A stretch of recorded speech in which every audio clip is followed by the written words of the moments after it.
So one of the most interesting things about Amsterdam is the lock system. By lock system, do I mean the lock system that keeps the city from flooding or something more controversial? Come on, you'll be surprised to see just what exactly was locked.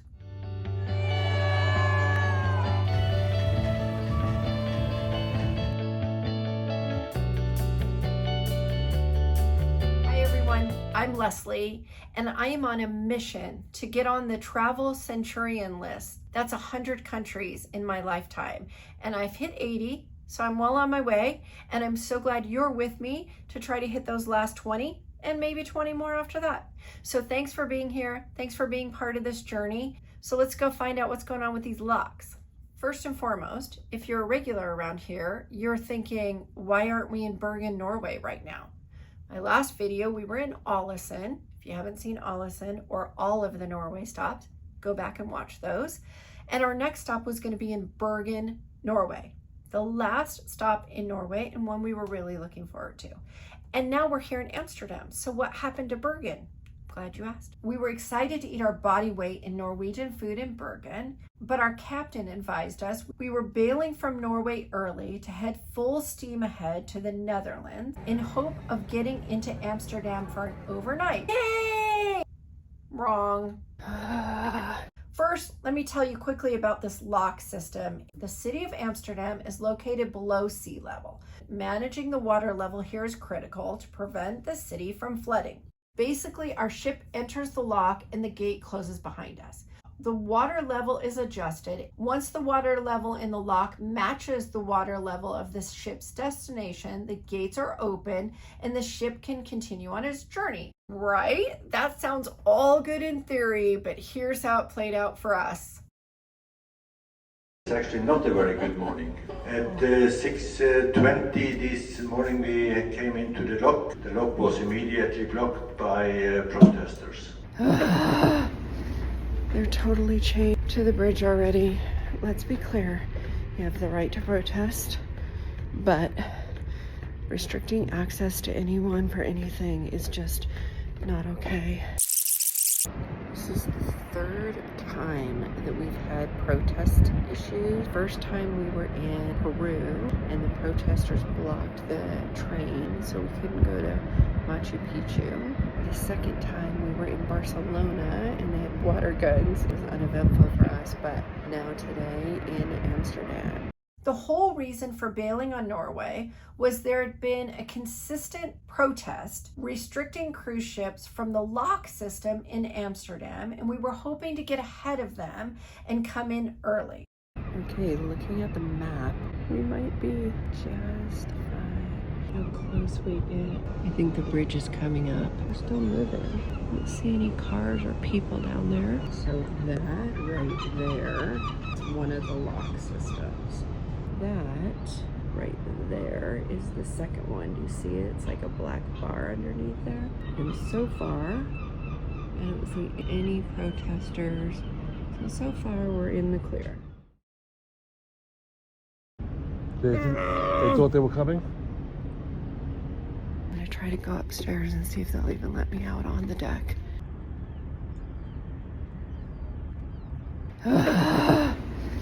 They're totally chained to the bridge already. Not sure how I feel about going out on the helipad, but a little frustrating. I also don't want to bring any attention to the protest by documenting it, but we're literally stuck here. The helipad ought to be interesting. We are completely roped off in the channel system here, because those guys, the ones in yellow there, are chained to the lock system. Here we are. And now we're backing out. Are we seriously backing out of this canal right now? All right, so we are backing out. So if we sit out here, eventually the water's gonna go back out into the North Sea and we'll be stuck. So we let them deal with the protesters and then we'll go back in again. We talked to the pilot, we backed out to the lock and got into position to go into the second lock that was also blocked. So this has been escalated up all the way to the top of the city. The mayor is involved. Our agents are working together with the police.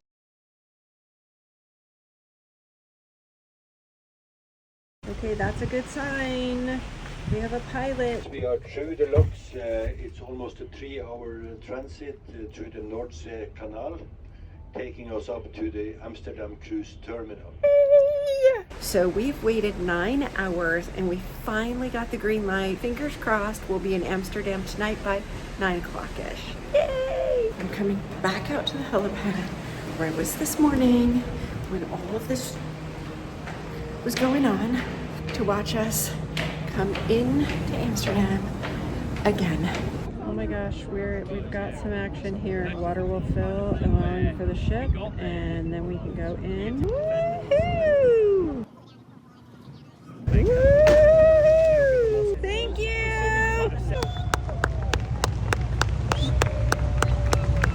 Right there is where the lock and the bridge is. Do you see it? Right there. That was what was blocked this morning.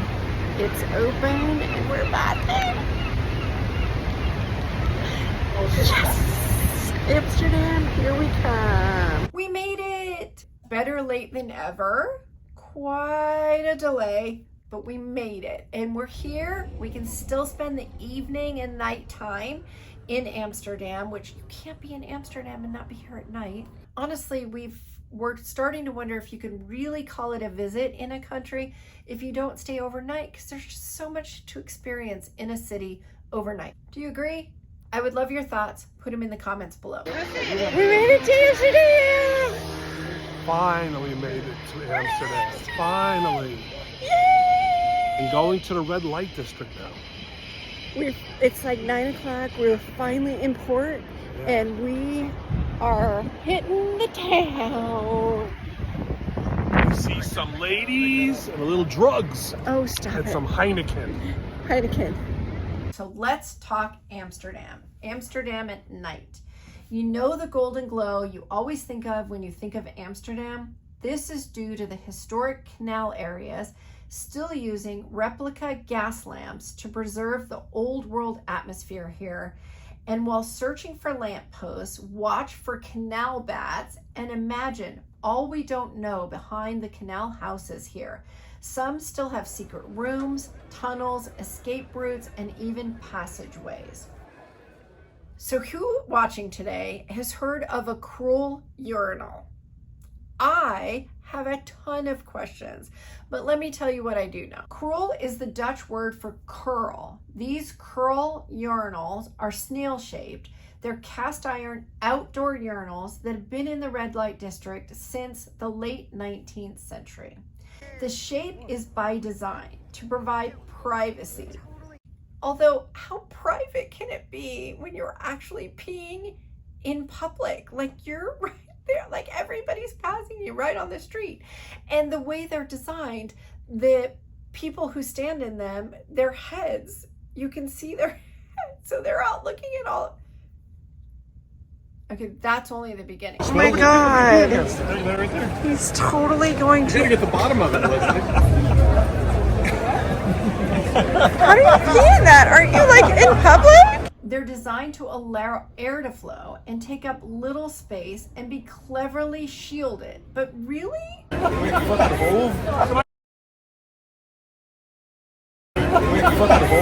Although I do appreciate that they're historically protected, because so few things are historically protected where they can't be torn down. I do appreciate that protection. However, I am questioning why they were only made for men. With the crazy amount of time that women spend in restrooms, we could use a few extra bathrooms on the street, right? Like, right, girls? Who's with me? Like, any extra bathrooms we would take. With all my questions about the way these are built and where they're located, I'm not sure we would want that. But if they were fully enclosed and there were more ladies' bathrooms on the streets, we would take them. Several pubs later, we're into tomorrow, and we call it a night, as today, like today, now it's the next day.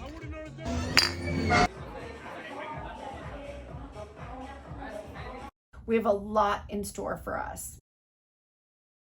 So let me tell you about Amsterdam in the daylight. Amsterdam's built on 11 million poles. Yes, wooden poles, some of them 40 feet long, are driven down into marshland. And those poles are what create the foundation for these houses here. And without these poles, the city and these historic homes that you see in Amsterdam would be no more. Just like Copenhagen, Amsterdam has more bicyclists than residents. 1 million bikes to 850,000 residents. This is a good time to remind you to go back and watch the Copenhagen video. This city is perfect to tie on your gym shoes and explore. Its historic city center is only about 30 minutes on foot, allowing you to see a ton without needing any mode of transportation.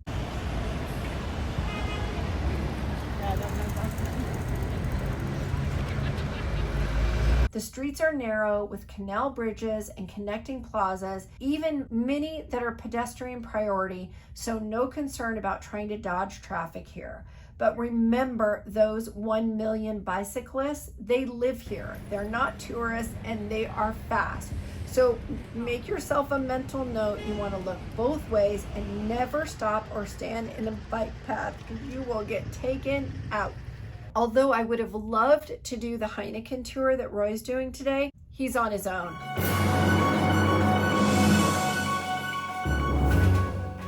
I'm going solo today. I'm going to explore Amsterdam on my own, and I am so excited. And for all you solo travelers out there, add Amsterdam to your list. I could have explored this city for weeks on my own. The train station was a perfect beacon for me to just get lost wandering the streets, knowing that I could just look for the 2 huge, beautiful double towers to find my way back. I've scoped out all I want to do here, and I have a long list. First up is a not to be missed Anne Frank's house. This is a profoundly moving museum where Anne Frank, her family, and 4 others hid from the Nazis during World War II. The museum preserves the secret annex, accessible through the original hinged bookcase, and displays personal artifacts including Anne's original diaries. The rooms remain unfurnished as per Otto Frank's wishes to reflect the emptiness left after the families were arrested.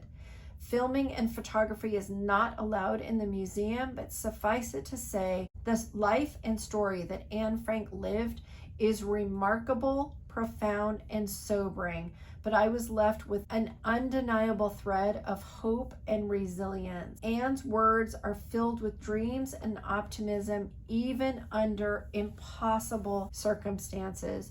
You can't help but walk away here in awe of the human spirit, the ability to cling to light, even in hiding. It's an absolute must while you're here in Amsterdam. You want to be sure to book these tickets online in advance. This is a place you don't want to risk missing by not booking it before you get here. So with that somber start, I'm off to get some sugar. And by sugar, I mean these guys, stroopwafels. But to get to them, I need to stop to see Dam Square and the Royal Palace first. Dam Square is the birthplace of Amsterdam. It gets its name because it's where the dam was built on the Amstel River in the 13th century. Essentially, the reason the city exists. Over time, the fishing village around it grew into a trading powerhouse that we now know as Amsterdam. It's also home to the National Museum and the Royal Palace.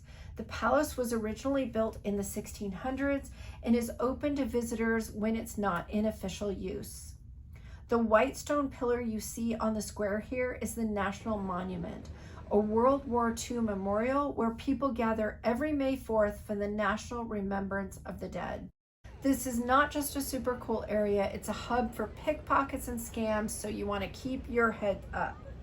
But also look down because the square's medieval artifacts, old canals, cellars, and city defenses have been found below these cobblestone streets. In a bonus here, you can go into the Bijenkorf department store cafe for a killer view of the square here, and it's much less crowded. So back to these stroopwafels. This beloved Dutch treat originated in the city of Gouda in the early 19th century. Thank you, Gouda, for your incredible cheese and these waffles. The name stroopwafel translates to syrup waffle. It's aptly described as its composition is two thin, crispy waffle layers with a rich caramel syrup filling. I mean, come on! Crispy waffles, and in between is this thick caramel syrup.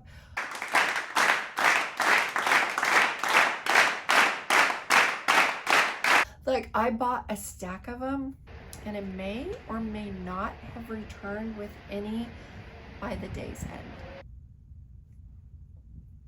Another must stop for me is the Bloemen Market, the world's only floating flower market. I'm a sucker for a good flower. In fact, another solo trip I did was to Santa Barbara in California, specifically to go to the Orchid Festival. OMG, look where I am right now. This is just rows and rows and rows and rows of flower shops. Oh, I'm gonna cry right now. I'm so in my element. Oh, let's go check this out. This market here in Amsterdam has been located here since 1862 and on floating barges as a nod to when flowers were delivered here by boat. It really is best described as a little botanical wonderland. We always think of tulips and the Dutch as hand in hand, right? Well, I'm here to tell you that tulips actually came from Turkey. Yes, the Ottoman Empire in Turkey. The Dutch fell in love with them, leading to tulip mania here in the 1600s, one of the world's first economic bubbles. And what a great bubble, the tulip mania. Look at those. Those are called everlasting tulips because they're not real, but wow, they look real. Oh my gosh. Security specifically told me don't bring back anything with roots. They knew me. Oh, I would kill to bring one of these back to Arizona. I'd probably kill it in Arizona, but I'd kill to bring it back. Oh, now those are real. Oh. We can bring flowers back on board, but I'm a little concerned about carrying them through the city. Look at that. If you don't do a single thing in Amsterdam but wander, you will have a beautiful day. There's something up and around and under every corner. The canals, the food, the shops, the city, the people, the bicycles. It's endless. Speaking of endless, there are more canals here than there are in Venice. With over 62 miles of canals and 1,500 bridges connecting the streets. Even the locals have a favorite kissing bridge or skinny bridge. You might be thinking that many of these canal houses are tilted forward into the canals, but they're not sinking like you might think. It's an intentional design so that when goods hoisted up by pulleys up the front of the building don't smash into the beautiful facades of the buildings. I mean, come on, really? That's like amazing ingenuity right there. Shout out to the Dutch people for just being brilliant.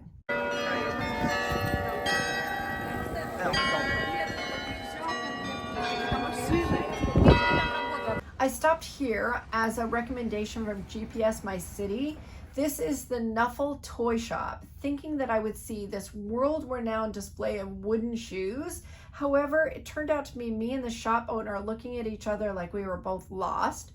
Just so you know though, wooden shoes have been worn here for over 800 years.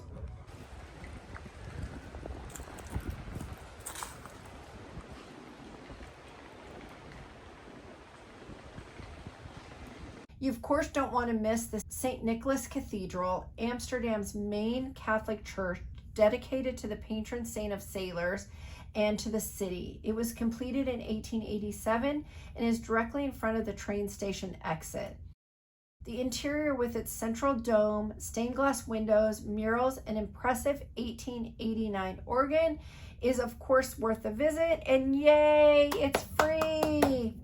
Although Roy would have appreciated me seeing this one without him, there was a mask going on, so I admired it from the outside before leaving. I originally was thinking that I would do a canal cruise, one of these, and walking up to it just now, I realized that I'm on the largest canal cruise ship there is.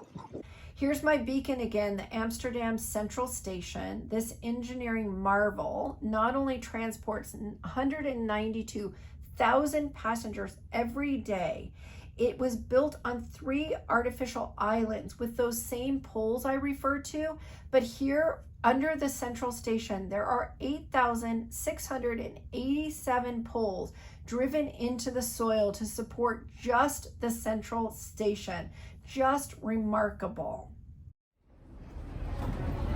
We reboarded the ship as they're restocking all of our provisions, and it's a perfect time for an authentic Netherlands tribute on board. Such a great day here in Amsterdam. I had such a fun day by myself, and although I would have loved to go to the Heineken tour with Roy, they had a blast. Hi, Roy. Hi. We are going to interview Roy and Mike and Nancy from Living Face 2 on YouTube, and they did the Heineken tour. It was cool, It Leslie. was. We were sorry you weren't with us. All kinds of questions. I want to know the how, the why, the beginning, the middle, and the end. Okay, so how did you get there? Oh, the train. From the cruise terminal takes you directly to Two Heineken. stop. We left the ship. We were there within 35 minutes or so. Oh yeah. It was the easiest could be. Number 52 train, yes, from Amsterdam train station. What are the options? They can go to the Heineken Experience. If they search Heineken Experience Amsterdam, we picked the VIP tour. It just looked like such a cool experience. It's limited to 10 people. Okay. You get to go to the speakeasy and all those things. It sounds crazy expensive. It wasn't. It was like 50 euros a piece. So, and considering we had like what, 7 beers each. It included a full round of beers. Yeah. So that's a perfect segue to Nancy, who is not a beer drinker. No. And I did find out that there was a beer there that I liked. It was called Apple Bandit. It was delicious. So you enjoyed it. I did. So how long is the tour? The tour in and of itself was a couple of hours, and then we spent a couple more hours just enjoying their bar area and all the little hands-on things that they had for us to do.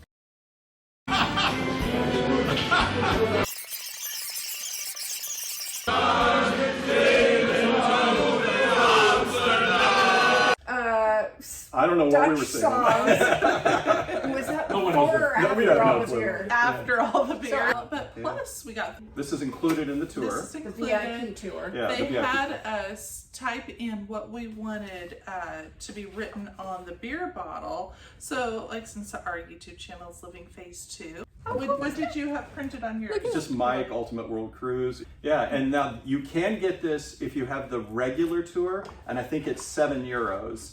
Now, is that the same Heineken that's the draft Heineken that you say you have to drink the draft, that's the best? It's This is funny. non-alcoholic. This is actually the zero alcohol. Oh. Yeah. Now, I think if you do the one where you buy your own, you get to pick what bottle you Okay. want. They gave us the Okay. zero alcohol one. Yeah. Which is brilliant because that means we're not going to drink it. Yeah. It'll stay on the shelf. Yeah, and we won't that's worry right. about That's it. true. That's right. really Or if good. you were taking it back to a cruise ship or something like that, you wouldn't have any issue because it's a zero alcohol. Yeah. They're thinkers. Yeah, yeah. Overall, scale of 1 to 10, where would you rate it? It was the near 10. It was the best. Roy doesn't alcohol ever give a tour. 10 to anything. And not only that, but the things they showed us. So they took us to a private area where the Heineken archives are. Their gold medal they won at the World's Fair that launched them into national. We got to see the actual medal from the World's Fair. And the in-depth tour was amazing. I think it was a 10. Talk about the little, what they called a ride, but it was Yeah. more of a movie, a virtual ride. You were Or a the beer. bottled beer. And so you watch the movie screen and you're like screaming along with all the beer bottles this way and that way. Through the bottling Through the hose, facility. near the Bottling beer, facility. yeah. Yeah, that was extremely well done. That's so awesome. From a non-beer drinker, she's given a 10 to the Heineken. I am. I love that. Tickets you can only buy online, yes? If you're going to do the VIP tour, you must book it in in advance, because again, it's limited to 10 people, and I think they only do it twice a day. Yes. So if you don't do a tour, can you just go in and drink beer in the Heineken building? Or What I it's don't called. think so. I There was don't no think you cash. could. So be sure to book the tour. Don't just roam over there. And you have to be a minimum age of 18 Yes, in the that is Netherlands correct. to drink alcohol. Yeah, it was a real well done tour. So if we had voting cards, we would all put up 10. Thank you. Living Phase 2 on YouTube. Mike and Nancy. Yeah. Thanks, everyone. Thank you very much. It was a great care. time. Bye-bye now. Bye. We all have to say a beautiful goodbye to Amsterdam, and a special one as we've heard they're going to start limiting cruise ships to the city center here in 2026. I wonder what your thoughts are on that, of limiting cruise ships into these cruise ports. This one I think is an interesting topic because of the lock system. So I would love to hear your thoughts. Put them in the comments below.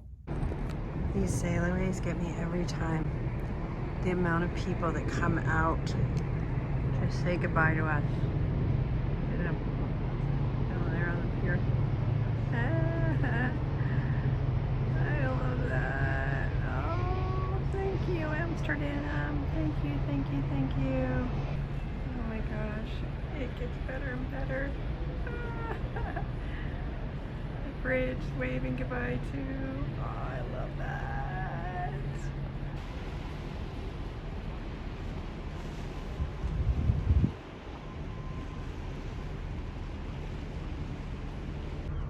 Okay, what?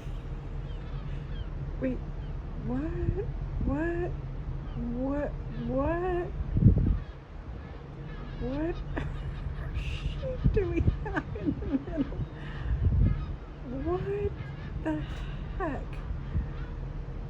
Look at where this is. It's literally in the middle of the Imuiden lock system. Like, that's so bizarre.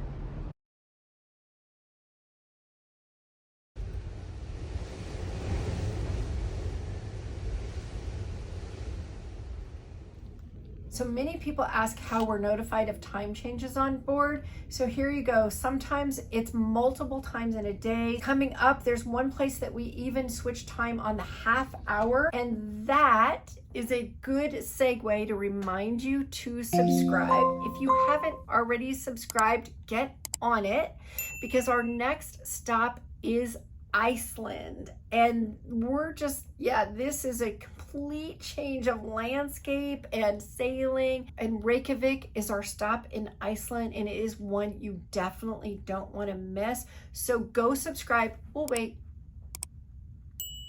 Now that you're subscribed, go back and watch all the other videos of everything you missed too. And let me take this time to say thank you. I love having you part of my journey. So thank you for being here. And until Reykjavik and Iceland, bye for now.